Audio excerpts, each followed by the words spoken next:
Class 4 का lesson number 6 जिसका नाम है माइक्रोसॉफ्ट वर्ड। तो आइएगा प्यारे बच्चों, आज हम माइक्रोसॉफ्ट वर्ड के बारे में पढ़ेंगे इस लेसन के माध्यम से। तो आइएगा शुरू करते हैं। माइक्रोसॉफ्ट वर्ड यानी एमएस वर्ड, जो कि एक विंडोज ऑपरेटिंग सिस्टम में चलने वाला एक वर्ड प्रोसेसिंग प्रोग्राम या सॉफ्टवेयर है।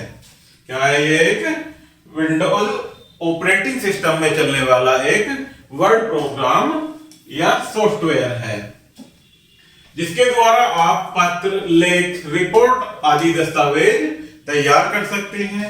इसे संक्षेप में वर्ड भी कहते हैं। यह माइक्रोसॉफ्ट ऑफिस सॉफ्टवेयर का एक भाग है। इस अध्याय में आप वर्ड में दस्तावेज करना, उनको तैयार करना सीखेंगे। तो आइए इसको सबसे पहले प्रोग्राम करना सीखते हैं। वर्ड प्रोग्राम प्रारंभ करना यानी स्टार्ट करना। वर्ड प्रोग्राम प्रारंभ करने के लिए निम्नलिखित क्रियाएं कीजिए, जो कि 1 बाय 1 प्यारे बच्चों स्टेप बाय स्टेप यहाँ दिखाया गया है। आप इनको समझेंगे और इससे समझकर करने का प्रयास करेंगे। तो पहला है कि स्टार्ट बटन पर क्लिक करके इसे स्टार्ट मेन्यू खुल जाएगा। दूसरा स्टेप होता है कि स्टार्ट मेन्यू के ऑल प्रोग्राम्स पर माउस पॉइंटर लगाइए। इससे स्टार्ट मेन्यू के दाईं ओर उसका सब मेन्यू खुल जाएगा। इस प्रकार से यहाँ स्टार्ट बटन होता है, स्टार्ट बटन पर क्लिक करके स्टार्ट मेन्यू खुल जाएगा और ऑल प्रोग्राम्स यहाँ होता है, ऑल प्रोग्राम्स पर क्लिक करके उसका राइट साइड यानी सब मेन्यू खुल जाएगा। फिर माउस पॉइंटर को ऑल प्रोग्राम्स के सब मेन्यू के माइक्रोसॉफ्ट वर्ड विकल्प पर लाकर क्लिक कीजिए। ये वाला यहाँ पर सब मेन्यू में आ जाएगा माइक्रोसॉफ्ट वर्ड। इससे वर्ड प्रोग्राम प्रारंभ हो जाएगा यानी चल जाएगा, खुल जाएगा और स्क्रीन पर उसकी विंडो खुल जाएगी, जिससे एक खाली दस्तावेज होगा। इस प्रकार से हमारी विंडो वर्ड माइक्रोसॉफ्ट वर्ड की विंडो ओपन होकर आएगी। यदि आपके पास डेस्कटॉप पर वर्ड प्रोग्राम का आइकन अर्थात शॉर्टकट बना हुआ है, तो उस पर डबल क्लिक करके आप सीधे ही इसको प्रारंभ कर सकते हैं। डायरेक्ट वहीं से डबल क्लिक करके उसे ओपन कर सकते हैं। आगे बढ़ते हैं वर्ड विंडो के बारे में। वर्ड प्रोग्राम की विंडो भी अन्य विंडोज की तरह ही होती है।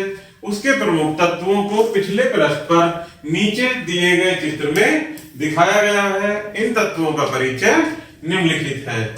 सबसे पहले इसके बाद देखते हैं पहले बच्चों टाइटल बार। इस पट्टी में प्रोग्राम के नाम के साथ उस समय खुली हुई दस्तावेज फाइल का नाम दिखाया जाता है।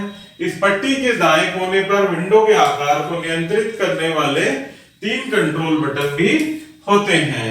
एक न्यूनतम बटन, एक अधिकतम बटन और क्लोज बटन। नेक्स्ट होता है मेन्यू बार। इसमें वर्ड से संबंधित मेन्युओं के शीर्षक या नाम दिखाए जाते हैं। किसी मेन्यू शीर्षक को क्लिक करने पर उस मेन्यू के विकल्प खुल जाते हैं। नेक्स्ट है स्टैंडर्ड टूल बार। इसमें वर्ड से संबंधित मुख्य कार्यों के टूल या बटन दिए जाते हैं। इसमें पॉइंटर को किसी टूल पर लाकर एक क्षण रोकने पर उस टूल का नाम उभर आता है। नेक्स्ट है फॉर्मेटिंग टूल बार। इसमें ऐसे कार्यों के टूल या बटन दिए जाते हैं जो टेक्स्ट को फॉर्मेट करने से संबंधित होते हैं। नेक्स्ट होता है प्यारे बच्चों रूलर। ये 2 प्रकार के होते हैं, क्षैतिज और ऊर्ध्वाधर। इसमें दस्तावेजों की लंबाई, चौड़ाई और उससे भरी जाने वाली सामग्री का स्थान पता चलता है। नेक्स्ट है सामग्री क्षेत्र। यह वर्ड विंडो का सबसे बड़ा भाग होता है। इसी में टेक्स्ट, चित्र, सारी सामग्री लाई जाती है और इसमें एक कर्सर चलता है। हम जो भी सामग्री टाइप करते हैं वह कर्सर के स्थान पर जुड़ जाती है। तीर के बटनों से या क्लिक करके कर्सर को सामग्री क्षेत्र में कहीं भी ले जाया जा सकता है। स्क्रॉल बार। ये भी 2 प्रकार के होते हैं, क्षैतिज और ऊर्ध्वाधर। इनके द्वारा आप दाएं बाएं या ऊपर नीचे चलकर सामग्री की क्षेत्र में छिपी हुई सामग्री को भी देख सकते हैं। नेक्स्ट होता है प्यारे बच्चों टेक्स्ट टाइप करना, यानी कुछ भी हमें उस पर लिखना, टाइप करना। मान लीजिए कि आप एक नया दस्तावेज जैसे एक लेख तैयार करना चाहते हैं। इसके लिए वर्ड प्रारंभ करते ही आपकी स्क्रीन पर उसकी विंडो में एक खाली दस्तावेज खुल जाएगा जिसमें आप मनचाही सामग्री भर सकते हैं, अर्थात उसमें कुछ भी टाइप कर सकते हैं या कोई भी चित्र बना सकते हैं। वर्ड में टाइम्स न्यू रोमन फॉन्ट पहले चुना हुआ होता है और उसका आकार भी 12 सेट में होता है। प्रारंभ में कर्सर दस्तावेज के बाएं कोने पर होता है, आप सीधे टाइप करना प्रारंभ कर सकते हैं। अभ्यास के लिए अगले पृष्ठ पर दिखाए गए चित्र में दिखाया गया है, टेक्स्ट टाइप कीजिए। कोई गलती हो जाने पर बैक स्पेस कुंजी को दबाकर ठीक कर सकते हैं। वर्ड में आपको लाइन भर जाने की चिंता नहीं करनी पड़ती, एक लाइन भर जाने पर कर्सर अपने आप अगली लाइन के शुरू में आ जाता है। जैसे हमें पेज लाइन जब भर जाती है तो हम स्वयं ही पेज पर लिखते हुए भी अगली लाइन पर आ जाते हैं। इसी प्रकार से प्यारे बच्चों कंप्यूटर में जो कर्सर होता है वो भी नेक्स्ट लाइन में आ जाता है। आपको केवल कोई अनुच्छेद समाप्त हो जाने पर ही एंटर कुंजी दबानी चाहिए। यदि टेक्स्ट में बीच में कहीं कोई गलती रह जाती है और आप उसे ठीक करना चाहते हैं तो पहले वहां पर कर्सर ले जाएंगे, ना कि उसे डिलीट करेंगे। इसके लिए वहां क्लिक कीजिए, यदि कर्सर इधर उधर हो जाए तो दाएं बाएं वाले तीर की कुंजी को दबाकर भी कर्सर सही स्थान पर लाया जा सकता है। अब बैक स्पेस और डिलीट की कुंजी की सहायता से हम गलत टेक्स्ट को हटा देंगे और वहां सही टेक्स्ट टाइप कर सकते हैं। टाइप किया हुआ टेक्स्ट कर्सर के स्थान पर बीच में घुस जाता है और उसके बाद का टेक्स्ट आगे सरक जाता है। इस प्रकार से यहीं से लिखना कर्सर स्टार्ट होता है प्यारे बच्चों, यहीं से हम लिखना शुरू कर सकते हैं और यह लाइन भर जाने पर कर्सर खुद ही इस नेक्स्ट लाइन में पहुंच जाता है। अब आगे बढ़ते हैं प्यारे बच्चों, टेक्स्ट को फॉर्मेट करना, फॉर्मेटिंग टेक्स्ट। आप किसी भी टेक्स्ट को मनचाहे फॉन्ट स्टाइल या रंग में बदल सकते हैं। इसके लिए पहले टेक्स्ट चुनना पड़ता है। टेक्स्ट चुनने के लिए माउस पॉइंटर को वहां ले जाइए जहां से प्रारंभ करके आप टेक्स्ट चुनना चाहते हैं। अब माउस बटन को दबाकर पकड़ लीजिए और दबाए रखकर पॉइंटर को दाईं ओर सरकाएं। जहां तक पॉइंटर जाएगा वहां तक पाठ्य उल्टे रंग में चुना हुआ दिखाई देगा, जैसा कि नीचे दिखाया गया है। आवश्यक टेक्स्ट लेने पर माउस बटन को छोड़ दीजिए। इस विधि से आप केवल एक चिन्ह से लेकर पूरे दस्तावेज तक जितना भी चाहें टेक्स्ट चुन सकते हैं। उससे क्या होगा, जब एक जगह जहां से हमें सिलेक्ट करना है यानी चुनना है वहां कर्सर को क्लिक करके माउस का बटन दबाए रखें और उसको सरकाएंगे जहां तक हमें सिलेक्ट करना है वहां तक। चुने हुए टेक्स्ट का फॉन्ट बदलने के लिए फॉर्मेटिंग टूलबार में फॉन्ट ड्रॉप डाउन लिस्ट के त्रिकोण के बटन को क्लिक करके लिस्ट को खोल सकते हैं। ये होता है प्यारे बच्चों टाइम्स न्यू रोमन के नाम से ये फॉन्ट होते हैं। अब जिसमें चाहे उस फॉन्ट में चेंज कर सकते हैं अपने टेक्स्ट को और उनमें से अपना मनपसंद फॉन्ट क्लिक करके चुन लीजिए। जैसा कि चित्र में दिखाया गया है उस फॉन्ट को क्लिक करते ही चुना हुआ टेक्स्ट उसी फॉन्ट में बदल जाएगा। टेक्स्ट के अक्षरों को छोटा या बड़ा करने के लिए फॉर्मेटिंग टूल में फॉन्ट साइज ड्रॉप डाउन के त्रिकोण बटन को क्लिक करके लिस्ट को खोल लेंगे और उसमें अपना मनपसंद फॉन्ट आकार क्लिक करके चुन लेंगे। ऐसा करते ही चुना हुआ टेक्स्ट उसी आकार में बदल जाएगा।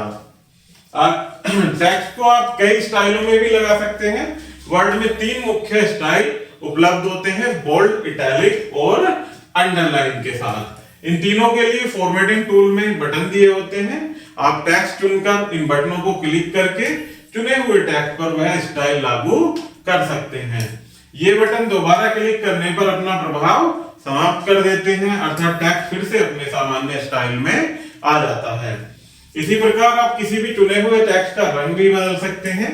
फॉर्मेटिंग टूल बार में font colour drop down tool होता है जिसमें किसी भी समय एक रंग चुना होता है। यदि आप चुने हुए टेक्स्ट को उसी रंग में रखना चाहते हैं तो केवल इस टूल को क्लिक कर देंगे और यदि किसी अन्य रंग में रखना चाहते हैं तो फॉन्ट कलर ड्रॉप डाउन के त्रिकोण के बटन को क्लिक करके इसमें रंग पैलेट खुल जाएगा और उसमें से आप अपना मनपसंद रंग चुन लेंगे। इस तरह से नेक्स्ट होता है प्यारे बच्चों दस्तावेज को सुरक्षित रखना। जो हमने इसमें टेक्स्ट किया है या कुछ भी हमने डायग्राम बनाया है उसको कैसे सुरक्षित रख सकते हैं। कोई दस्तावेज तैयार कर लेने के बाद कंप्यूटर की हार्ड डिस्क पर सुरक्षित कर देना चाहिए।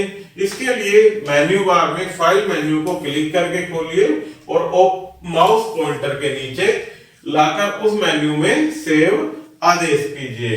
इससे सेव एज का डायलॉग बॉक्स खुलेगा। इस डायलॉग बॉक्स के फाइल नेम टेक्स्ट बॉक्स में क्लिक करके कर्सर ले जाइए और अपनी दस्तावेज फाइल को कोई नाम जैसे माय फर्स्ट डॉक्यूमेंट टाइप करेंगे और सेव बटन को क्लिक करेंगे। इससे वह दस्तावेज उसी नाम से सुरक्षित हो जाएगा। नाम इसलिए देना जरूरी होता है प्यारे बच्चों, यदि आप भविष्य में उस फाइल को ओपन करना चाहते हैं तो आप उसी नाम को टाइप करेंगे और वही फाइल खुलकर ओपन हो जाएगी। आगे है दस्तावेज को छापना। यदि दस्तावेज को कागज पर छापने के लिए प्रिंटर में कागज लगाकर उसे ऑनलाइन कर लेंगे। अब यह तो स्टैंडर्ड टूल बार में प्रिंट टूल को क्लिक कीजिए या फिर फाइल मेन्यू में प्रिंट का आदेश देंगे, जिससे उससे खुलने वाले डायलॉग बॉक्स में ओके बटन को क्लिक करके इससे दस्तावेज छपना शुरू हो जाएगा, यानी प्रिंट शुरू हो जाएगा। वर्ड से बाहर निकलना। वर्ड प्रोग्राम से बाहर निकलने के लिए फाइल मेन्यू में एग्जिट एक वो प्रोग्राम होता है प्यारे बच्चों, उस पर क्लिक करेंगे जिससे हम उसे बाहर आ सकते हैं।